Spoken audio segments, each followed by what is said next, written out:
আসসালামু আলাইকুম রহমতুল্লাহি ওবরকাতুহু। সম্মানিত দর্শক, আওয়ামী লীগের ঝটিকা মিছিল এই মুহূর্তে বাংলাদেশের রাজনীতির সবচেয়ে তাজা খবর। রাজধানীর কোথায় আওয়ামী লীগের ঝটিকা মিছিল হলো, সেই মিছিলে কারা কারা আছেন, কিভাবে করলেন, কোন সময় করলেন এবং মিছিলে কতজন লোক আছেন, এর চাইতে গুরুত্বপূর্ণ খবর সামাজিক মাধ্যমে এখন আর নেই। এবং জাতীয় গণমাধ্যমগুলো এই ধরনের ঝটিকা মিছিলের খবর যেভাবে গুরুত্ব সহকারে প্রকাশ করছে, তাতে করে এই মুহূর্তে যদি বাংলাদেশের সবচেয়ে গুরুত্বপূর্ণ লোকগুলোর উপর যদি বজ্রপাত হয়ে মারা যায়, সেই মৃত্যু সংবাদের চাইতে এই ধরনের ঝটিকা মিছিলের খবর আপাত দৃষ্টিতে অনেকের কাছে খুব গুরুত্বপূর্ণ বলে মনে হচ্ছে। এই ঝটিকা মিছিল মাসখানেক হলো তারা শুরু করেছে। প্রথম দিকে ৮-১০ জন লোক মিছিল করত, এখন এটা বাড়তে বাড়তে ২০০, ৩০০, ৪০০, ৫০০ হয়ে গেছে। এবং নির্ভীকভাবে তারা মিছিল করছে, মিছিল করে ছিটকে পড়ছে, কোনো রকম অ্যাকশন নেই। যেভাবে আগে আওয়ামী লীগের লোকজনকে দেখলে ঝাঁপিয়ে পড়া হতো, সেরকম করা হচ্ছে। আর সরকারকে বুঝ দেওয়ার জন্য পুলিশের পক্ষ থেকে বাড়ি বাড়ি তল্লাশি করা হচ্ছে এবং আওয়ামী লীগের প্রতিদিনই ১-২ জন করে নেতা ধরে সরকারকে প্রবোধ দেওয়া হচ্ছে যে কাজ হচ্ছে। কোনো সাবেক এমপি, কোনো সাবেক নেতা, এমপি প্রার্থী, তাদেরকে এভাবে ধরে বা কোনো ছাত্রলীগের নেতাকে প্রতিদিন ১-২টো করে এভাবে গ্রেপ্তার করে তারা সরকারকে প্রবোধ দিচ্ছে, বা যারা এই মিছিল চাচ্ছে না তাদেরকে প্রবোধ দিচ্ছে। আর অন্যদিকে আওয়ামী লীগের যে মিছিল, ঝটিকা মিছিল, এটার যে গতি বাড়ছে। আপনারা তো জানেন ঝটিকা যে শব্দটি, ঝটিকা মানে খুব দ্রুত, ঝট করে, তাড়াতাড়ি করে কোনো একটা কিছু করা। ঝটিকা মিছিল বলতেই বোঝায় যেটা কোনো দীর্ঘমেয়াদী ঘটনা নয়, এটি ৩০ সেকেন্ডের জন্য হতে পারে। আর ঝটিকার সঙ্গে সবচেয়ে বেশি যে জিনিসটি দরকার সেটা হলো ঝড়, ঝড়ের গতিতে। আর ঝড়ের মধ্যে বাংলাদেশে যে ঝড়টি সবচেয়ে প্রলয়ঙ্করী সেটা হলো কালবৈশাখী।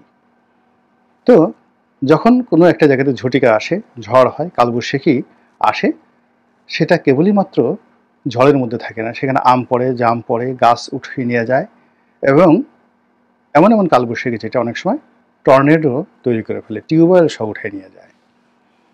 তো আপনি যদি টিউবওয়েল না হয় ওখানে একজন মানুষ থাকে, তাকে যে সেই টর্নেডো কোথায় উড়িয়ে নিয়ে, দেখা গেল যে ঢাকা শহর থেকে আপনাকে উড়িয়ে নিয়ে কুড়িগ্রামে পাঠিয়ে দিয়েছে, কোনো মন্দিরে আপনাকে বসিয়ে দিয়েছে, অথবা আপনাকে ভারতের সেই বহু দূরে আপনাকে পৌঁছে দেওয়া হয়েছে, অথবা সুন্দরবন একটা বাঘের যে ঘর, সেই ঘরের মধ্যে আপনাকে পৌঁছে দিয়েছে। ঘূর্ণিঝড় এমন একটা জিনিস, টর্নেডো এরকম একটা ভয়াবহ জিনিস। তো এখন এই যে আওয়ামী লীগের যে ঝটিকা মিছিল, এই ঝটিকা মিছিলের মধ্যে যে অশনি সংকেত, সেখানে সবাই রাজনৈতিক ঝড় দেখতে পাচ্ছেন প্রায় প্রতিদিন, সকালে, বিকালে, রাতে, এমনকি গভীর রাতে, ভোর রাত্রে এবং গভীর রাতে এই ঝটিকা মিছিল হচ্ছে। সব খবর আসছে না, কোনো কোনো দিন ২টো, কোনো কোনো দিন ৪টে, কোনো কোনো দিন ১০টা, এবং এটা ক্রমশ বাড়ছে। এখন সবাই ভয়ে আছে, হঠাৎ করে এটা কেন হচ্ছে? এটা তো হওয়ার কথা না। আওয়ামী লীগের কি লজ্জা শরম কিছু নেই? হ্যাঁ, এটা কি ধরনের কথা? এত বড় একটা বিপ্লবে তাদের পরাজিত হলো, তাদের বড় বড় নেতারা পালিয়ে গেল। তো সেখানে শরমেও তো মানুষের ১ বছর নীরব থাকে, এর মধ্যে তারা এখন মিছিল করছে। এর চেয়ে বেহায়া, এর চেয়ে নির্লজ্জ কোনো রাজনৈতিক দল হতে পারে? দুর্বল যারা আছে তারা এই কথা বলছেন। আর এক পক্ষে বলার চেষ্টা করছে এটা কি ধরনের কথা, এখানে তারা মিছিল করছে, দৌড়াদৌড়ি করছে। ওদিকে আওয়ামী লীগের যারা নেতা বিদেশে, তারা স্যুট পরে, কোট পরে, তারপরে শেষে তারা বিয়ের অনুষ্ঠানে এসে পোলাও, কুরমা, বিরিয়ানি এগুলো খাচ্ছে। এরা কি মানুষ নাকি আওয়ামী লীগ? ছি ছি ছি ছি ছি, এইভাবে হয়? এরকম একটা কথা আছে। আর একজন বলছে, না আওয়ামী লীগকে তো চেনো না, তাদের আসল রূপটা কি, তারা ভয়ঙ্কর, ভীষণ রকম ভয়ঙ্কর, বোমা মারা, তারপরে গান পাউডার দিয়ে গাড়ি জ্বালিয়ে দেওয়া, এসব যেমন তাদের জন্য খুব ডাল ভাত, তেমনি আবার তারা রাষ্ট্র ক্ষমতায় এসে কীভাবে হাঁটুতে গুলি করতে হয়, কীভাবে গুম করতে হয়, কীভাবে আয়নাঘরে ঢুকাতে হয়, তারপরে কিভাবে একেবারে বাপের নাম ভুলিয়ে দেওয়া যায়, এই টোটাল কাজগুলো আওয়ামী লীগ জানে, ভালো করে জানে। কাজেই রাজপথে এখন যে বিশৃঙ্খলা চলছে, সেই বিশৃঙ্খলার মধ্যে সব জায়গাতেই মানুষ আওয়ামী লীগ খুঁজে পাচ্ছে। কোনো একটা রিক্সাওয়ালা জোরে কথা বললে মানুষ ভয় পায়, ওকে আওয়ামী লীগ। কিংবা এই যে ব্যাটারি রিক্সা বা অটো রিক্সা বনানীতে মারধর করলো, কেউ একজন বলে ফেললো যে ৩০,০০০ আওয়ামী লীগের সশস্ত্র নেতাকর্মী তারা এই অটো রিক্সার সেই চালকের বেশে এখন এই ঢাকা শহরে দাপিয়ে বেড়াচ্ছে। ভালো কথা। কোথাও ছোটখাটো একটা বিক্ষোভ, বিদ্রোহ দেখা দিলেই ওর মধ্যে মানুষ আওয়ামী লীগ খুঁজে পাচ্ছে। আর এই ঘটনাগুলো ছিল এই ঝটিকা আক্রমণ বা এই ঝটিকা মিছিলের আগে। কিন্তু এটা যতই বাড়ছে ততই মানুষের সন্দেহ আরও বেড়ে যাচ্ছে। এখন বলে যে আল্লাহ, ওই মন্ত্রণালয়ের সচিব ও তো আওয়ামী লীগের, ও শেখ হাসিনার সাথে ওর ছবি আছে, পুলিশের অমুক কর্তা অমুক এসপি। মানে আপনি যে কোনো সমাবেশে যান, তারপরে শেষে যে কোনো পারিবারিক অনুষ্ঠানে যান, তারপরে আড্ডাতে যান, প্রথমে দেখবেন বিশাল একটা দীর্ঘশ্বাস।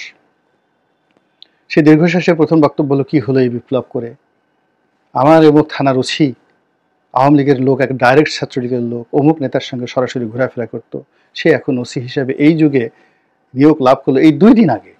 এটা একটা কথা হলো? কি হবে, কি হবে এই দেশের? এইরকম মানে যত মিছিল হচ্ছে তত বেশি পারস্পরিক মানে অবিশ্বাস তৈরি হচ্ছে, সন্দেহ তৈরি হচ্ছে। এখন বিএনপির মধ্যে আওয়ামী লীগের প্রতিচ্ছায়া দেখা যাচ্ছে, বিএনপির মধ্যে ভারতের প্রতিচ্ছায়া দেখা যাচ্ছে। এটা কিন্তু সন্দেহ থেকে, অবিশ্বাস থেকে, এই আওয়ামী লীগের ভয় থেকে মানুষ বিএনপিকে বা বিএনপির যারা নেতা রয়েছেন তাদেরকে ভারতের দালাল ট্যাগ দেওয়ার সুযোগ পাচ্ছে। এটা ভয় থেকে, আতঙ্ক থেকে, আদারওয়াইজ অনেক সময় হতো না। এরপরে সরকারের মধ্যে অনেক লোককে, পাওয়ারফুল লোককে তাদেরকে ট্যাগ দেওয়া হচ্ছে এরা সব ভারতের দালাল, একদম ছবি একে একে। এবং সবচেয়ে আশ্চর্যের ব্যাপার হলো যে যে দুজন মানুষ মানে মরিয়া প্রমাণ করতে রাজি যে তারা মরে নাই, এর একজন হলেন জনাব পিনাকি ভট্টাচার্য, আরেকজন হলেন জনাব আসিফ নজরুল। দুজনই তাদের জীবনের যে উত্থান বা তাদের আজকের যে অবস্থান, সব কিছুর মূল্যে রয়েছে ভারত বিরোধিতা। এখন এই দুজন লোককে ভারতের দালাল হিসেবে আলটিমেটলি ট্যাগ দেওয়া হয়েছে এবং এটা বাংলাদেশ থেকে করা হচ্ছে। তাদের চোখ একে, 2 চোখ থেকে রক্ত বেরোচ্ছে, সেখানে ভারত লেখা। ভারতীয় পত্রপত্রিকা, ভারতীয় ইউটিউবার, বাংলাদেশে যারা এই দুজন বিরোধী রয়েছে সবাই এই দুজনকে ভারতের দালাল বলার চেষ্টা করছে। তো এইভাবে অবিশ্বাস যে পর্যায়ে গেছে, 2 দিন পরে যদি ডক্টর মোহাম্মদ ইউনূসকে বলা হয় ভারতের দালাল, তাহলে এখানে অস্বাভাবিক কিছু আপনি দেখবেন না। এবং এটা হবে এই আওয়ামী লীগের ঝটিকা মিছিল যত বাড়বে ততই। এর মধ্যে যে ঘটনা ঘটে গেছে, এই ঝটিকা মিছিলের কারণে স্বরাষ্ট্র উপদেষ্টা মহোদয় খুবই বিপদে পড়েছেন। তিনি এই মিছিল কেন হচ্ছে পুলিশকে জিজ্ঞাসা করছেন, পুলিশের মধ্যে আবার প্রতিক্রিয়া হচ্ছে। এর কারণ হলো পুলিশ কেন এখন ঝুঁকিতে যাবে তারা, এর কারণ হলো আওয়ামী পুলিশ হয়ে তারা যে দুর্ভোগ দুর্দশার মধ্যে পড়েছে। 2,500 পুলিশ সদস্য হত্যাকাণ্ডের শিকার হয়েছে। তারপর তাদের হাজার হাজার লোক পলাতক, পুলিশের হাজার হাজার লোকের চাকরিচ্যুতি হয়েছে, কনস্টেবল থেকে শুরু করে একদম আইজি পর্যন্ত। এই মুহূর্তে 2 জন আইজি জেলখানায় এবং বাকি আইজিরা পলাতক। একমাত্র নূর মোহাম্মদ সাহেব ছাড়া আওয়ামী লীগ জমানার যারা আইজি ছিলেন মোরালের সবাই পলাতক, বাঘা বাঘা সব আইজি। তো সেখানে বর্তমান আইজি কেন তিনি এই ঝুঁকি নিতে যাবেন ডক্টর ইউনূসের পক্ষে বা এদের পক্ষে? তিনি তার দৈনন্দিন কাজকর্মগুলো করবেন, অপরাধ দমন করবেন, কিন্তু বাকি কাজগুলোতে তিনি ঝুঁকিতে যাবেন না, এটা স্বাভাবিক। সেনাবাহিনীর একই অবস্থা। সেনাবাহিনীর সঙ্গে এখন যে আচরণ করছে, একজন লেফটেন্যান্ট কর্নেল, একজন কর্নেল, একজন ব্রিগেডিয়ার, তার সঙ্গে একজন ব্যাটারির রিক্সা চালক যে ব্যবহার করছে, যেভাবে তাদের সঙ্গে ঠাট্টা মশকরা করছে, তাদেরকে রীতিমতো ধাক্কাধাক্কি করছে। একজন ব্রিগেডিয়ার, একজন গার্মেন্টস শ্রমিক, সে মিলিটারি গাড়ি পুড়িয়ে দিচ্ছে, একজন ব্রিগেডিয়ারকে ধাওয়া করছে। তারপরে সেনাবাহিনীর সদস্যদেরকে ঘেরাও করছে ছাত্ররা। তারপরে চারিদিকে ঘেরাও করে সেনাবাহিনীর সদস্যরা একেবারে লোডেড আর্ম সহ নির্ঘাত দাঁড়িয়ে আছেন, কানে তুলো দিয়ে। আর পোলাপান সব ভুয়া ভুয়া ভুয়া, হাজার হাজার পোলাপান ভুয়া ভুয়া করছে। আর এই 50 জন, 60 জন, 100 জন সেনা কর্মকর্তা বা কনস্টেবল বা সিপাহী তারা দাঁড়িয়ে দাঁড়িয়ে সেখানে অনেকটা সঙ্গের মতো দাঁড়িয়ে আছে।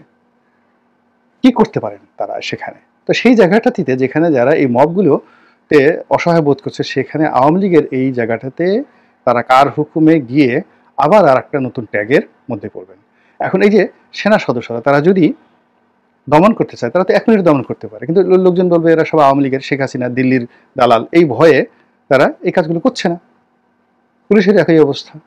তো সব মিলিয়ে আওয়ামী লীগের যে এই যে ঝটিকা মিছিল, এই ঝটিকা মিছিল বড় হচ্ছে, তার সঙ্গে সঙ্গে পরিস্থিতি কিন্তু জটিল হয়ে যাচ্ছে। এখন প্রশ্ন হলো যে এগুলো কেন হচ্ছে, কিভাবে হচ্ছে?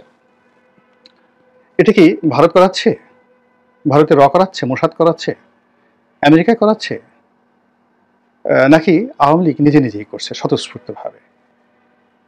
নাকি এখানে বিএনপির মদত আছে, জামাতের মদত আছে, সরকারের মদত আছে?